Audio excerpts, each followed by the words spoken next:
जय जय रघुवीर समर्थ। सर्वमंगल मंगल्ये शिवे सर्वार्थसाधिके शरण्ये त्र्यंबके गौरी नारायणी नमोस्तुते। जगदंबा माता की जय। त्र्यंबके त्रीणी अंबकानी यस्याः सा त्र्यंबका।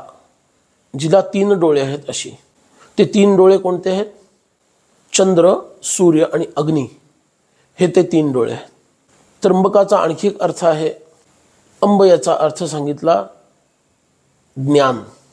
ऋग्वेद, यजुर्वेद, सामवेद यामध्ये ब्रह्मांडाचं सर्व ज्ञान आहे, म्हणून या 3 वेदांचं ज्ञान जिला आहे ती त्र्यंबका झाली।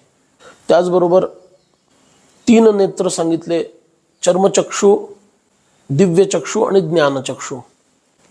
चर्मचक्षुंनी हे जग दिसतं, दिव्यचक्षुंनी याच्या मागचं सूक्ष्म जगत दिसतं आणि ज्ञानचक्षुंनी परब्रह्माची अनुभूती येते। हे चक्षु जिच्याकडे आहेत ती त्र्यंबका आहे।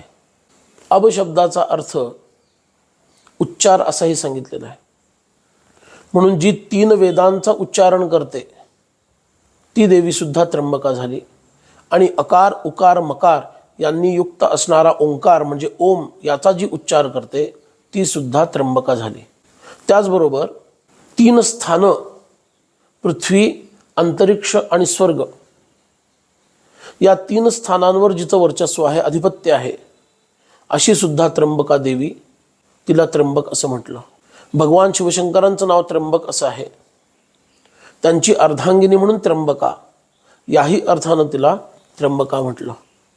अशा नानाविध व्युत्पत्तींनी त्र्यंबका नाव मंडित आहे। अशा त्र्यंबका देवीला वंदन करूया। जगदंबा माता की जय।